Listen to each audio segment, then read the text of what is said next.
It says in James chapter 3, my brethren, be not many masters, knowing that ye shall receive the greater condemnation. For in many things we offend all. If any man offend not in word, the same is a perfect man, and able also to bridle the whole body. Behold, we put bits in the horses' mouths, that they may obey us, and we turn about their whole body. Behold also the ships, which though they be so great, and are driven of fierce winds, yet are they turned about with a very small helm, whithersoever the governor listeth.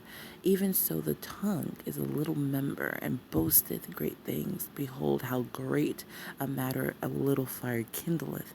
And the tongue is a fire, a world of iniquity. So is the tongue among our members, that it defileth the whole body, and setteth on fire the course of nature, and it is set on fire of hell. For every kind of beasts, and of birds, and of serpents, and of things in the sea is tamed, and hath been tamed of mankind. But the tongue can no man tame. It is an unruly evil, full of deadly poison.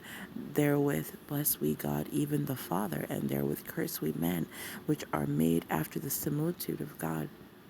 Out of the same mouth proceeded blessing and cursing. My brethren, these things ought not so to be.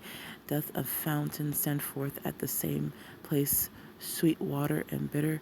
Can the fig tree, my brethren, bear olive berries, either a vine figs? So can no fountain both yield salt water and fresh. All right, I'm gonna stop there.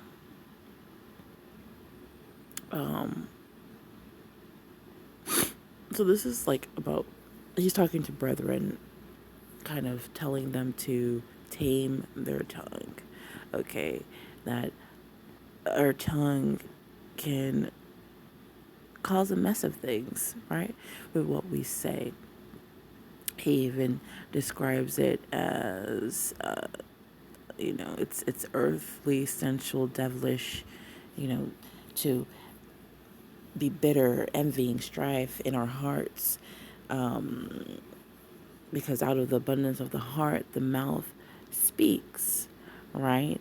And he's just urging them to have a good conversation, meekness of wisdom, and that with envy and strife, there's confusion, every evil work, urging them to be pure, peaceable, gentle, easy to be entreated, without hypocrisy, full of mercy, good fruits without partiality, and just really displaying the fruit of righteousness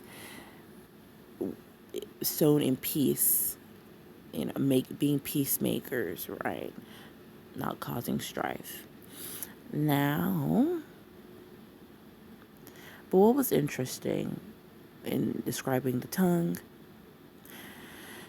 he says that we, just like in the Garden of Eden, Adam and, he named all the animals. We have dominion over the animal kingdom, plant kingdom, and all of that. But all of that was tamed by mankind in a way, now being us having dominion, but our tongue isn't tamed. It has not been tamed by man. No human can tame the tongue. It is a restless evil, unruly evil, full of deadly poison. He even says it's set ablaze, set on fire of hell. Set on fire by hell.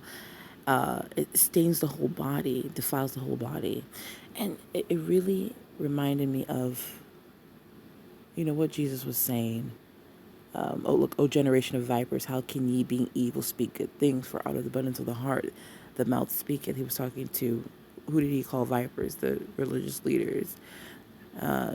A good man in Luke, a good man out of the good treasure of his heart bringeth forth that which is good, and an evil man out of the evil treasure of his heart bringeth forth that which is evil. For out of the abundance of the heart, the mouth speaketh, and why call ye me Lord, Lord, and do not do the things which I say. And what did he say? To believe. They rejected Jesus. And he was like, I am the rock.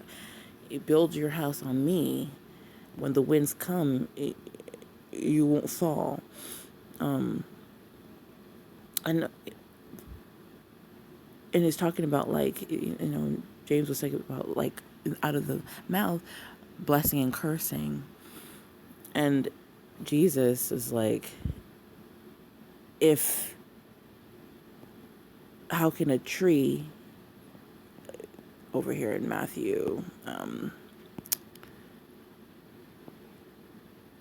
33, verse 33, 12:33, either make the tree good and its fruit good, or else make the tree corrupt and its fruit corrupt, for the tree is known by his fruit.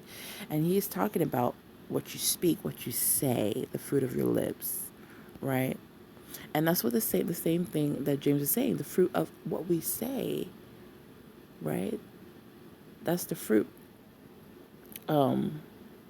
So if Jesus is saying, you can't make, if a tree's evil, it's evil. If a tree is good, it's good. This is like at the root. If the root is holy, then the branches are holy. If your root is in Christ, then there's no way that the branches is holy. Okay.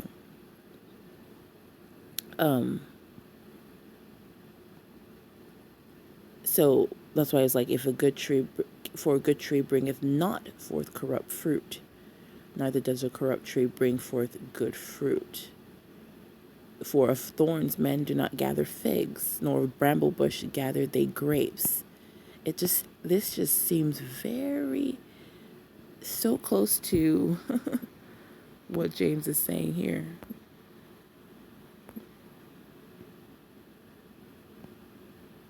About the different, like, how can we have can a fig tree, my brethren, bear olive berries, right? So I know he's talking about behavior and amongst the brethren, that you guys can't be cursing each other. You can't curse your brother. I feel like, just like if a brother is of the faith, why say that they're not? Just because you don't like them, you're cursing them, saying you're under a curse. Why put them under the law? Why put them under ordinances? Why put them under a curse when they can never be cursed, because Jesus has liberated them, they have freedom in Christ. Why hate them like Cain hated his brother Abel? Why not accept them as a brother? I don't know why I saw like a connection with this. This is very interesting. Yeah, like,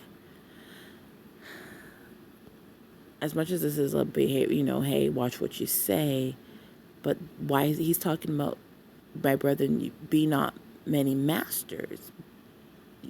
Down here, not many of you should become teachers, my brothers, for you know that we who teach will be judged with greater strictness.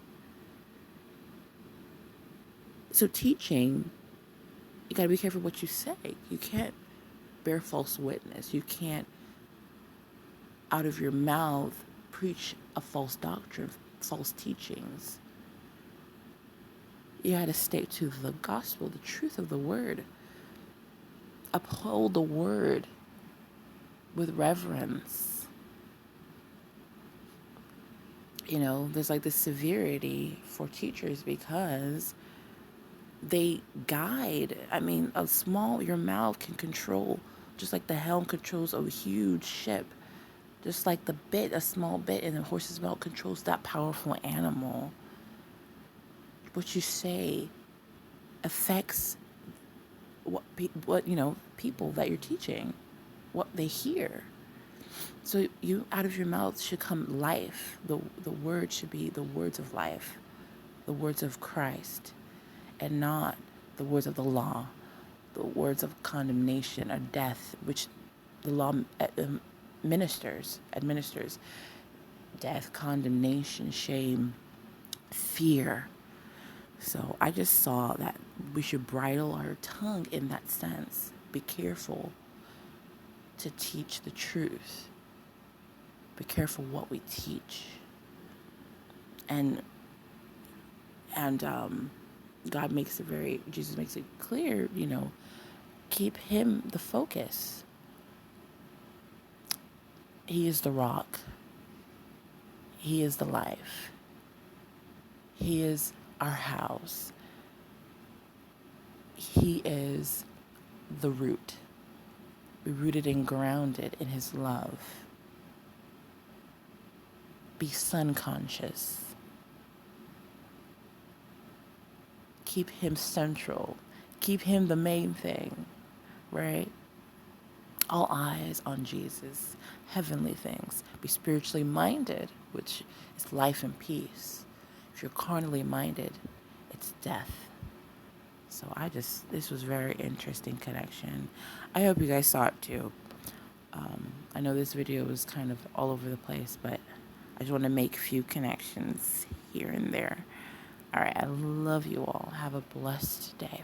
Bye-bye.